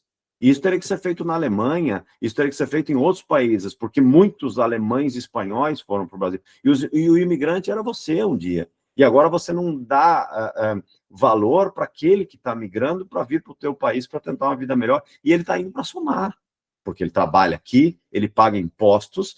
Eu vou dar um exemplo, eu não vou citar o local e nem pessoa, mas eu estou em contato com um rapaz, alguns meses, um rapaz que veio aqui para a Itália, e ele veio fazer a cidadania, e ele chegou antes da mudança da lei, então para ele tudo regular, documentação dele perfeita, mas perfeita. Ele chegou no Comune, que é a unidade administrativa da cidade, que é responsável, e ele foi fazer o requerimento. Esse rapaz está na cidade, ele alugou um apartamento, ele já tem um emprego garantido, e o Comune, por uma questão de preconceito, está fazendo da vida dele um inferno para não reconhecer a cidadania do rapaz. E é um rapaz de clara descendência italiana, fala italiano, veio para trabalhar aqui, para pagar imposto, tem um apartamento.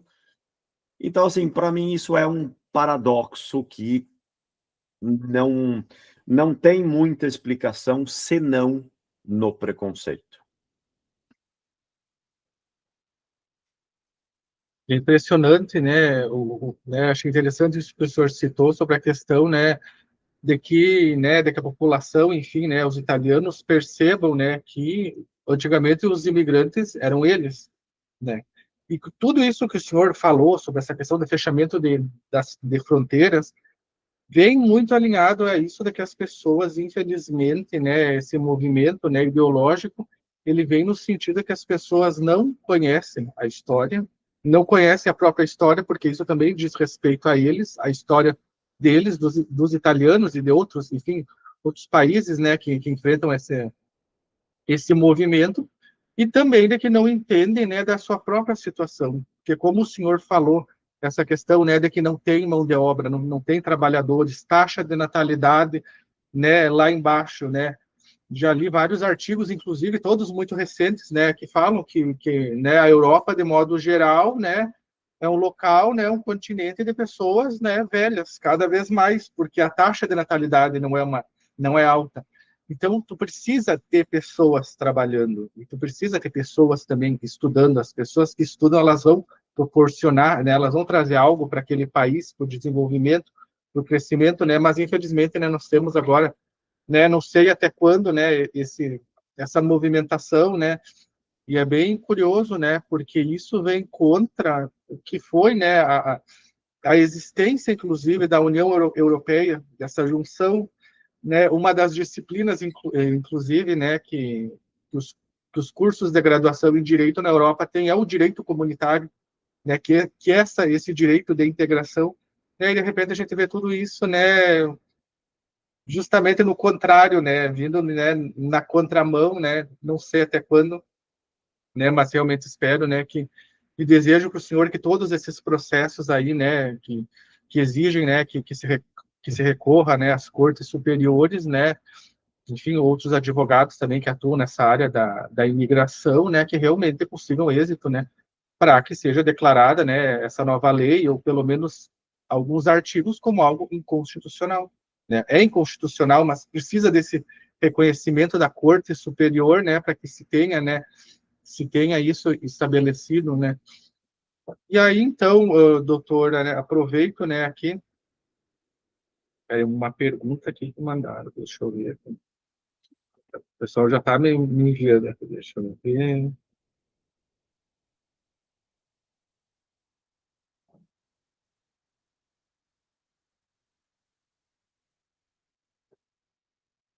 Pergunta é a seguinte: houve alterações no que diz respeito com a obtenção da cidadania italiana pelo casamento mais exame B1, isso aqui é italiano, não sei, cittadinanza de proficiência?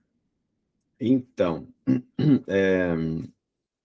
na realidade, mudanças recentes, não teve nenhuma mudança recente. Essa do B1 de italiano, ela já há algum tempo, ela existe, e ela é um paradoxo também, porque assim, se você tiver o direito de sangue, você não é obrigado a saber o italiano. Mas se você for casado com um italiano e você quiser o teu reconhecimento por casamento, se exige um certificado B1 de italiano, um certificado de algum instituto reconhecido pelo Ministério das Relações Exteriores da Itália. No Brasil a gente tem vários, nós temos o Dante Alighieri, e nós temos um dos mais importantes, que é a Università per Stranieri di Perugia. Na cidade de Perugia, na Itália, nós temos a universidade para estrangeiros mais importante da Itália, que ensina língua e cultura italiana, e em várias capitais do Brasil eles têm, com determinados institutos, esta prova de proeficiência. Mas ela é, sim, importante para quem quer fazer cidadania por casamento. Se você mora fora da Itália, casada com um cidadão italiano, 3 anos de carência de casado, que cai pela metade se você tiver filhos menores, tá? Então tem que ter esse prazo, tem que apresentar um certificado de antecedentes criminais que com menos de 6 meses, e tem que ter, se você for fazer o pedido, que é um pedido que se faz online no site do Ministério do Interior da Itália, tem que ter já em mãos esse certificado B1 de conhecimento da língua italiana, para qualquer um que seja casado com italiano e queira o reconhecimento da cidadania pelo casamento. Com exceção se a pessoa, se a gente falar de pessoas um pouco mais velhas, se casaram antes de 1983, 27 de abril de 1983, aí não precisa de nada, o reconhecimento já é automático. Agradecemos a pergunta aqui do doutor Giovanni Menegas, magistrado, né? Obrigado, né, pela participação, né? Participou ontem da nossa semana acadêmica, né? Hoje, novamente, né? Agradecemos a participação. Então, encerrando, né, os trabalhos por hoje, doutor Simon, agradecemos, né, imensamente a sua participação hoje, a sua contribuição. Foi extremamente excelente, né, trazer todos esses ensinamentos, né, e essa contribuição também, porque é um assunto que interessa bastante, né, os alunos, né, nos interessa também, né, enquanto sociedade, comunidade, né, e descendentes, né. Então, né, os mais sinceros, né, muito obrigado ao senhor, nossos agradecimentos, né, agradeço também, né, em nome da turma do 8º semestre, né, lembro a todos também, né, que semana que vem continua a semana acadêmica, né, na segunda-feira. Então, doutor Simon, muito obrigado, né, muito obrigado, seja sempre bem-vindo à nossa universidade, né, mais outras oportunidades que terão, né, temos a disciplina, inclusive, de Direito Internacional, então sinta-se sempre, né, convidado a participar, né, do nosso curso, da nossa instituição. Professor Murilo, Vânio, o Cauã, que foi também quem me convidou, eu agradeço muito pelo convite, espero que vocês tenham gostado, espero que alguma coisa de útil tenha saído daqui, tá? Para mim, como eu digo, é um enorme prazer, eu adoro falar sobre isso aqui, conversar, é uma pena que eu não esteja aí para a gente poder debater, que é uma coisa que eu acho muito legal, mas agradeço mesmo. E, como eu disse antes, caso alguém queira o meu contato, fiquem à vontade, tá? Quem me conhece, o Cauã que me conhece, sabe que se alguém me escreve em 5 minutos, eu já estou respondendo, sem compromisso nenhum, tá? Ninguém precisa ficar com medo que vai ter que vir cobrar consulta ou alguma coisa em relação a isso. Se tiverem dúvidas, se tiverem necessidade de contatos de pessoas que fazem cidadania alemã, espanhola, portuguesa, mas, enfim, espanhola, polonesa e por aí vai, é só falar comigo, para mim vai ser um prazer, absolutamente. E, mais uma vez, só tenho a agradecer e espero que a gente fique em contato para o futuro. Com certeza, doutor. Então, pessoal, boa noite a todos, né? E semana que vem, então, continuamos a nossa semana acadêmica.